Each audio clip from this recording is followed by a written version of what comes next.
उस वक्त जासूसों ने इतला दी कि मराठा फ़ौज धर्मपुरी को लूट रही है और इसके हमरा दूसरी आबादियों का लूटा हुआ सामान ऊँटों, बैलों और हाथियों पर लदा हुआ मौजूद है। शहजादे ने अपनी फ़ौज के चंद दस्तों को मरहटी लिबास पहनाए और ख़ुद भी मरहटा लिबास पहनकर इन दस्तों को साथ लेकर धर्मपुरी पहुंचा। मरहटा फ़ौज ने ये समझते हुए कि ये भी मरहटा फ़ौज का हिस्सा हैं, इन पर कोई तवज्जो नहीं दी। जब लूट मार ख़त्म हुई और सामान जानवरों पर लादा जा चुका तो शहजादे ने मखसूस अंदाज और आवाज़ में हमला का हुक्म दे दिया। इस हुक्म के साथ ही शहजादे के सिपाहियों ने मरहटों पर गोलियां बरसाना शुरू कर दीं। मरहटे इस अचानक हमले से ऐसे घबराए कि बदहवास होकर तमाम सामान छोड़कर भाग खड़े हुए और भागते जा रहे थे और गोलियां उनका ताक़ुब कर रही थीं। इस तरह शहजादे की हिकमत अमली के तोफ़ैल सैकड़ों मरहटे कत्ल हुए। शहजादे को इस मुहिम में 4000 घोड़े, सैकड़ों बैल, ऊँट और 20 हाथी भी हाथ आए, जिन पर लूट का सामान लदा हुआ था। शहजादा यह सारा सामान व असबाब लेकर सहराए मागड़ी की तरफ वापस हुआ। इस जंग में एक और वाक़या पेश आया जब शहजादे ने फरासत और शमशीर जनी के जोहर दिखाए। शहजादा दरियाए मागरी और विर के किनारे पर ख़ैमाज़ान था कि उसके साथ 6300 शुतर सवार, 300 और तोपखाना भी था। इधर दरियाए राहेपुरी के किनारे मरहटों का रसद का काफ़िला आकर ठहरा, जिसमें 38 ऊँट, बैलगाड़ियाँ और बहुत सारा सामान मौजूद था। काफ़िले की हिफाजत के लिए 10,000 घोड़सवार भी मौजूद थे। शहजादे को खबर हुई तो उसने काफ़िले पर शब खून मारा। रात भर जंग होती रही और शहजादे का लश्कर मरहटों का कत्लेआम करता रहा। सुबह हुई तो मालूम हुआ कि तमाम मरहटे कत्ल हो चुके, सिर्फ चंद गिनती के अफराद जान बचाकर भाग निकले।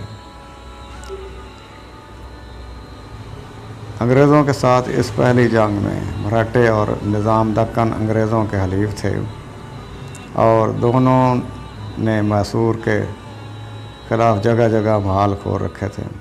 हैदर अली ने इस वक्त शहज़ादा टीपू को एक लश्कर देकर मद्रास पर हमला करने के लिए भेज दिया। शहज़ादे ने मद्रास पर ऐसा ज़बरदस्त हमला किया कि अंग्रेज़ सरासीमा हो गए और इन्हें हैदर अली की शराइत पर मुआहदा करना पड़ा।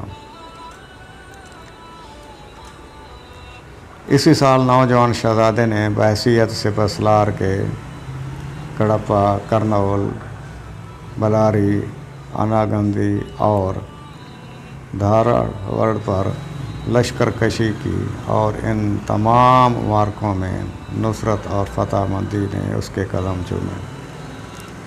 शहज़ादा टीपू के हर मार्का और काम में हैरत और एहतजाब का एक पहलू ज़रूर नज़र आता है।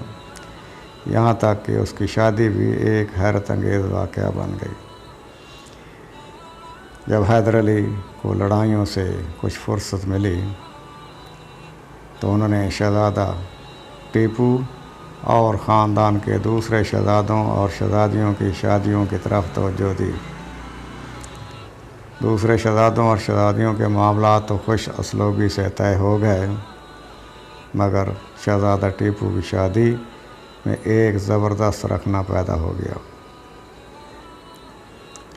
हैदर अली जिस जगह टीपू की शादी करना चाहते थे वहाँ उनके ख़ानदान वाले और ख़ास तौर पर उनकी बीवी फ़ातिमा बेगम रज़ामंद नहीं थीं।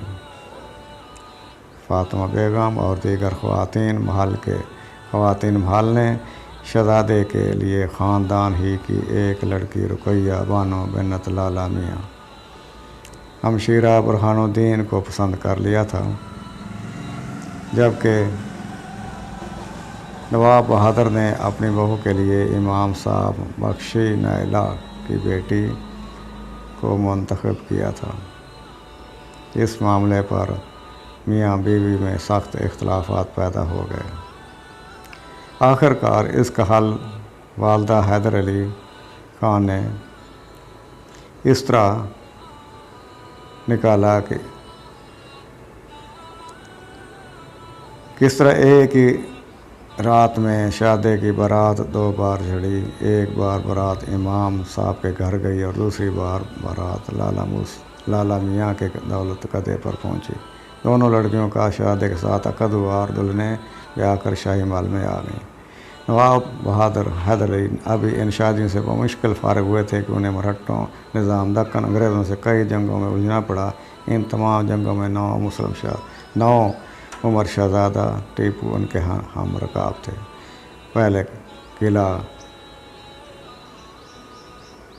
गई फतह हुआ, फिर किला पतल वर्क इलाका कड़प्पा और कंजी कोटा सल्तनत खुदादाद मैसूर में शामिल किए गए। मैसूर की दूसरी जंग वो आखिरी जंग थी जिसमें शहज़ादे ने अपने बाप के साए में जोहर शमशीर दिखाए। इस जंग में हैदर अली को अंग्रेज़ों के 2 बड़े जर्नलों कर्नल बेली और जनरल कोट से मुकाबला करना पड़ा। हैदरी लश्कर ने कर्नल बेली को जो शिकस्त दी, इसमें शहज़ादा टीपू की बहादुरी और कारगुजारी को सबसे ज़्यादा दखल था। अंग्रेज़ों का दूसरा जनरल इंतहाई तजर्बाकार जनरल था। उसने एक बार हैदरी फ़ौज को शिकस्त भी दी थी, मगर जिस वक्त महमूद बांध पर लड़ाई हो रही थी तो हैदर अली ने अपनी फ़ौजों की कमान शहज़ादा टीपू को सुपुर्द कर दी थी। इससे साबित होता है कि शहज़ादा किस कदर फ़नून जंग में माहिर हो गया था। अभी मैसूर की दूसरी जंग ख़त्म न हुई थी कि शहज़ादा का बाप अजीम नवाब हैदर अली इस दुनिया से रुखसत हो गया। हैदर अली की मौत अचानक नहीं हुई थी। पिछले 6-7 साल से वो सरतान के मूजी मर्ज में मुब्तला थे।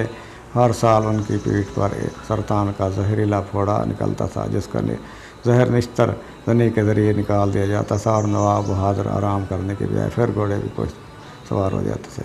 यूँ मौत धीरे धीरे उनकी तरफ बढ़ती रही। 1782 में बेहद कमज़ोर हो गए, मगर आराम के नाम से भागते थे।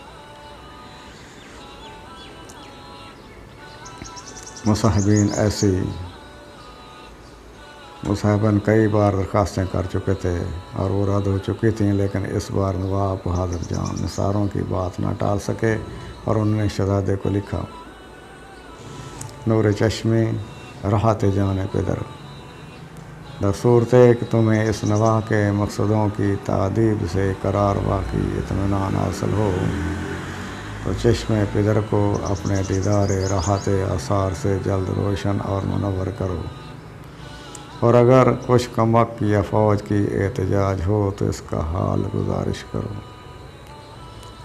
डॉक्टर दुरानी ने अपनी किताब में हैदर अली ख़ान का ख़त बनाम शहज़ादा टीपू पूरी तफसील से दर्ज किया है।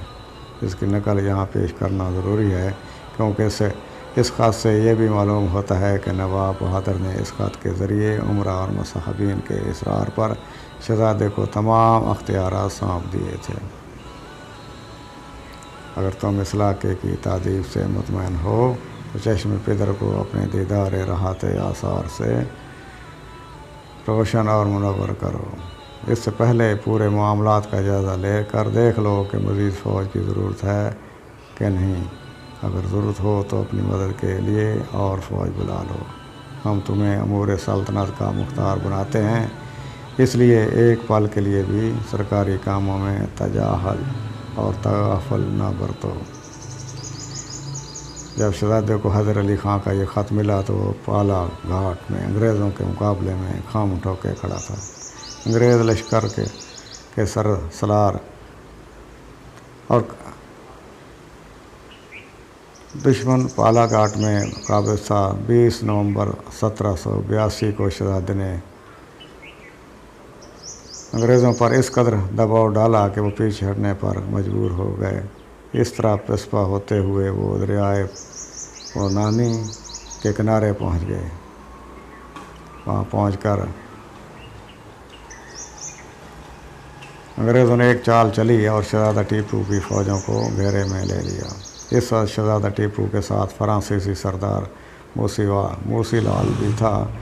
इन दोनों ने कोशिश करके दुश्मन का घेरा तोड़ा और फिर शहज़ादा बाप से मिलने के लिए तैयार हुआ। इस दौरान